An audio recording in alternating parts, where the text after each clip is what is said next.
Hotpot shabu-shabu. Tara, luto tayo. So, narito yung mga ingredients ng ating hotpot shabu-shabu.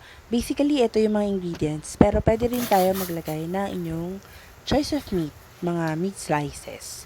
So, in a hot of pot water, maglagay tayo ng corn. Unahin natin yung corn kasi matagal siyang maluto.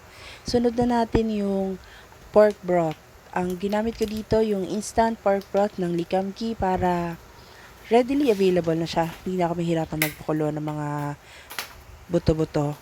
Tapos, sunod natin yung satay. Ito yung magpapalasa sa ating broth. Oy, tapos yan, maglagay tayo. Nasa inyo nakadepende kung ilan ang gusto nyong ilagay. Sa akin, siguro mga 4 to 5 tablespoons. Yan. Tapos, haluin lang natin. Tapos, yun. Naglagay na rin ako ng pork cubes. Tapos, sinunod ko na yung mga dumplings.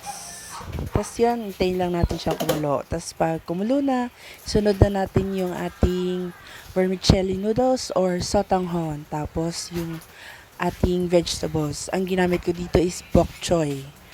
Pwede din gumamit ng green onions.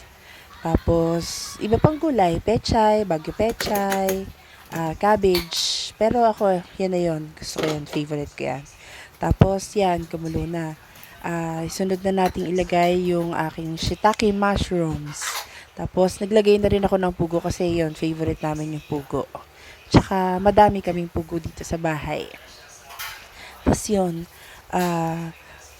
yan, may pa-heart-heart pa tayo. Tapos yun, halo-halo lang, konti lang. Actually, basically, luto na yan. Tapos yun, titikman ko muna kung ano pa yung kulang. Naglagay din ako dito ng konting salt lang para mataste. Yan. Ready na. Tikman na natin.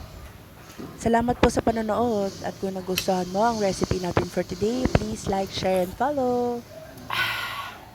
Sarap.